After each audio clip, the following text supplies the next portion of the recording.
மாநிலங்களிலிருந்து கொண்டுவரப்படும் மளிகை பொருட்களின் வரத்து குறைவால் தமிழகத்தில் மஞ்சள், பருப்பு உள்ளிட்ட பொருட்களின் விலை கடுமையாக உயர்ந்துள்ளது.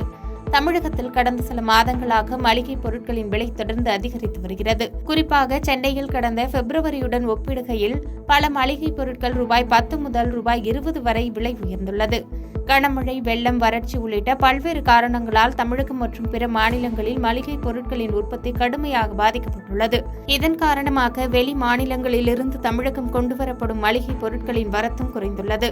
இந்த நிலையில் சென்னையில் கடந்த பிப்ரவரியுடன் ஒப்பிடுகையில் கிலோ ரூபாய் 160க்கு விற்கப்பட்ட மஞ்சள் தூள் தற்போது ரூபாய் 222க்கும், ரூபாய் 122க்கு விற்கப்பட்ட உளுத்தம்பருப்பு ரூபாய் 145க்கும் விற்பனை செய்யப்படுகின்றன.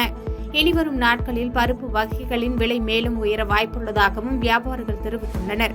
அதே நேரத்தில் சீரகம், சோம்பு, மிளகாய்த்தூள், மல்லித்தூள் ஆகிய பொருட்களின் விலை சற்று குறைந்துள்ளது.